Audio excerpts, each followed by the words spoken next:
बस माँ, मेरा पेट भर चुका है। मेरी प्यारी बेटी है ना, थोड़ा और खा लो, फिर मैं तुम्हें अच्छी सी कहानी सुनाऊंगी। सच्ची माँ, आज आप मुझे कहानी सुनाओगे? माँ, आज ना मुझे वो परी वाली कहानी सुना दो। ठीक है मेरी गुड़िया रानी। गरीब माँ दीपा अपने हाथों से अपनी 7 साल की बेटी किंजल को खाना खिला रही होती है कि तभी घर के बाहर से घंटी की आवाज सुनकर किंजल भागी भागी जाती है। किंजल बेटा, तुम ऐसे खाना छोड़ के बाहर क्यों आ गई?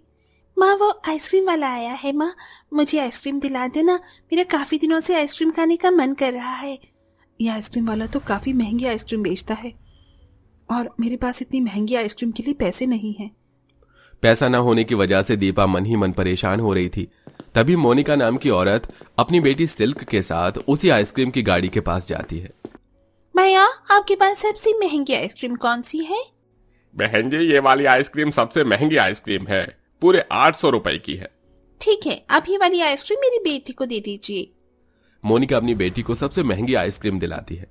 सिल्क को मजे से आइसक्रीम खाता देख किंजल का भी आइसक्रीम खाने का काफी मन करता है। तुम मुझे आइसक्रीम क्यों नहीं दिला रही हो माँ? दिलाओ ना।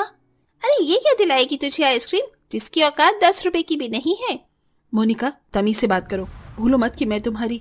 हाँ हाँ, मुझे पता है कि तुम मेरी जेठानी हो, लेकिन सिर्फ जेठानी नहीं, गरीब फटीचर भिकारन जेठानी। अच्छा हुआ हमने तुमसे पहले ही सारे रिश्ते नाते तोड़ दिए, वरना एक दिन हम भी तुम्हारी तरह गरीब हो जाते। क्या जिंदगी हो गई है तुम्हारी, अपनी बेटी को एक आइसक्रीम तक नहीं दिला पा रही हो। दरअसल दीपा और मोनिका दोनों देवरानी जेठानी एक साथ हंसी खुशी एक ही घर में रहते थे। लेकिन जब से दीपा के पति वीरेंद्र को बिजनेस में लॉस हुआ, तब से धीरे धीरे मोनिका का बर्ताव भी दीपा के लिए बदलने लगा। और जब एक दिन वीरेंद्र और दीपा बिजनेस में अपना सब कुछ खो देते हैं, तो मोनिका अपने पति के साथ मिलकर अपने ही जेठ जेठानी को घर से निकलवा देती है। और आज जहां अमीर देवरानी अपने बड़े से मकान में ऐशो आराम से रह रही थी, वहीं गरीब जेठानी एक छोटी सी झोपड़ी में गरीबी की मार को झेलते हुए अपनी जिंदगी जीती है। वाह सिल्क, तुम्हारा स्कूल बैग तो काफी अच्छा लग रहा है। कहाँ से लेकर आई हो ये स्कूल बैग? ये बैग मेरे पापा जापान से लेकर आए हैं। वाह जापान। और ये देखो, ये ज्योमेट्री बॉक्स मेरे पापा तब लाए थे जब वो नॉर्वे गए थे। सिल्क, तुम्हारा ज्योमेट्री बॉक्स और स्कूल बैग तो बहुत ही सुंदर है, क्या मैं भी इन्हें देख सकती हूँ? नहीं, मम्मी कहते हैं कि तुम बहुत गरीब हो और गरीबों के साथ रहना गंदी बात होती है। अब हटो यहाँ से, दूर हो जाओ मेरे पास से। जैसी माँ वैसी उसकी बेटी। जिस तरह देवरानी मोनिका अपनी अमीरी का घमंड दिखाते हुए बार बार जेठानी दीपा को नीचा दिखाती थी, वहीं उसकी बेटी सिल्क भी क्लासरूम में किंजल को नीचा दिखाने का मौका नहीं छोड़ती। ऐसे ही समय गुजरता है और अब 15 अगस्त आने वाला होता है। बच्चों, जैसा कि आप सब लोग जानते हैं कि 15 अगस्त आने वाला है, इसलिए हमारे स्कूल में एक ड्रेस कंपटीशन ऑर्गेनाइज किया है। इस 15 अगस्त पर जिस बच्चे की ड्रेस सबसे यूनिक और अच्छी होगी, उसे स्कूल की तरफ से एक बहुत अच्छा प्राइज मिलेगा।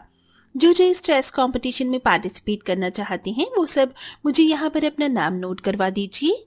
ड्रेस कंपटीशन का नाम सुनकर सारे बच्चे एक्साइटेड हो जाते हैं और सब टीचर को अपना नाम नोट करवाने लगते हैं, जिसमें से सिल्क और किंजल भी होती है। दोनों ही स्कूल खत्म होने के बाद घर जाती हैं और अपनी अपनी माँ को ड्रेस कंपटीशन के बारे में बताती हैं। इस ड्रेस कंपटीशन में तो मेरी बेटी सिल्क ही जीतेगी। वो दीपा की बेटी किंजल ने भी क्या इस कंपटीशन में पार्टिसिपेट लिया है? हाँ माँ, लगता है दोनों माँ बेटी को अपनी बेइज्जती करवाने का ज्यादा ही शौक है।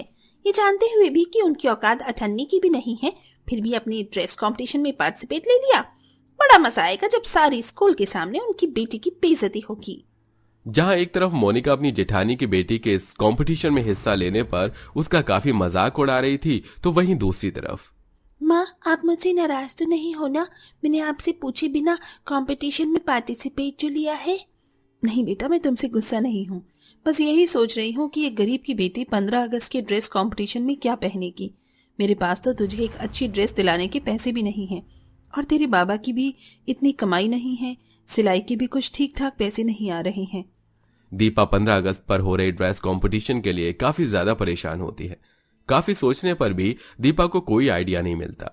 लेकिन वहीं मोनिका अपनी बेटी के इस ड्रेस कंपटीशन के लिए शहर के सबसे बड़े मॉल से सबसे महंगी ड्रेस खरीदती है। ये नहीं, कोई और ड्रेस दिखाइए।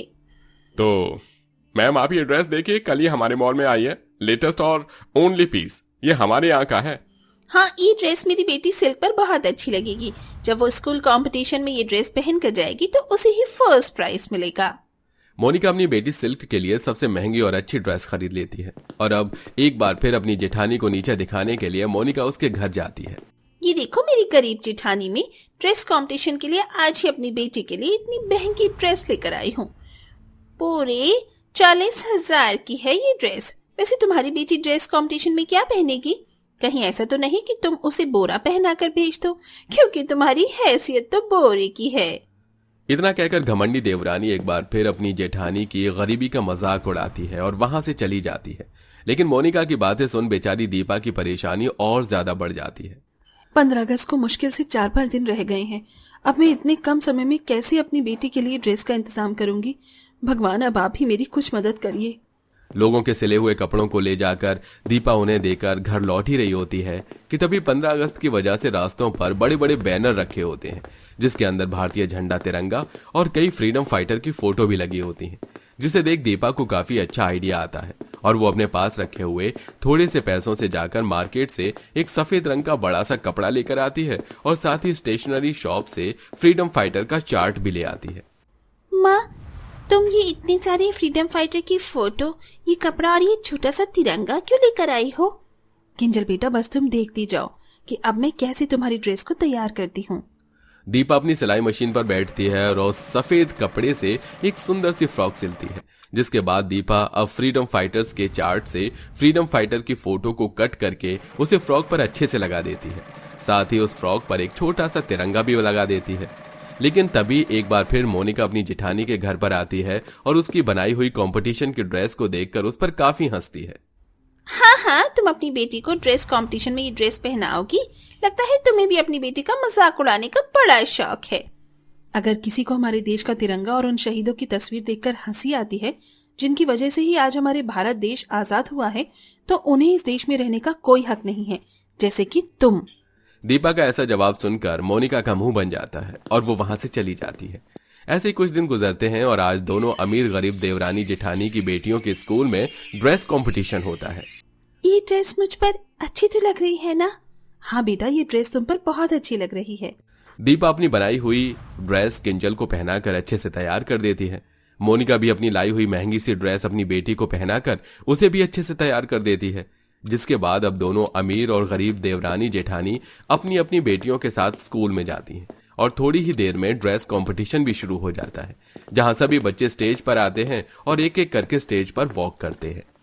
देखना, मेरी बेटी सिल्क इस ड्रेस कंपटीशन को जीतेगी। कंपटीशन के समय भी मोनिका दीपा को परेशान करने का एक मौका नहीं छोड़ती कि तभी अचानक मोनिका देखती है कि स्टेज पर जो बच्चे आ रहे हैं, ज्यादातर उनकी ड्रेस बिल्कुल उसकी बेटी सिल्क की तरह है। उस मॉल वाले ने कहा था कि ये ड्रेस इकलौती है, लेकिन यहाँ तो सभी बच्चों ने ऐसी ही ड्रेस पहनी है। मोनिका इतना बोली रही होती है कि तभी जैसे ही गरीब जेठानी की बेटी किंजल अपनी माँ की सिली हुई ड्रेस को पहनकर स्टेज पर आती है, तो सभी टीचर्स के साथ साथ प्रिंसिपल और वीआईपी गेस्ट उठकर किंजल की ड्रेस के लिए ताली बजाते हैं और अब प्रिंसिपल सीधा किंजल के पास स्टेज पर जाते हैं। तुम्हारी ड्रेस का आइडिया किसका है? 15 अगस्त पर सारे फ्रीडम फाइटर्स को इस तरह सम्मान देकर जिसने भी ये ड्रेस बनाई है, उन्होंने बड़ा अच्छा काम किया है। सर, ये ड्रेस मेरी मम्मी ने बनाई है। क्या तुम सच कह रही हो किंजल? जल्दी से अपनी मम्मी को स्टेज पर लेकर आओ। किंजल अपनी माँ का हाथ पकड़कर उसे स्टेज पर लेकर आती है। मैं चाहता हूं कि इस कंपटीशन की ट्रॉफी आप खुद अपनी बेटी को दीजिए। इस ड्रेस को तो हम स्कूल में एग्जीबिशन के तौर पर लगवाएंगे। हम चाहते हैं कि हमारे स्कूल में जितने भी कंपटीशन हो, उसकी ड्रेस आप ही सिले। क्यों नहीं, जरूर।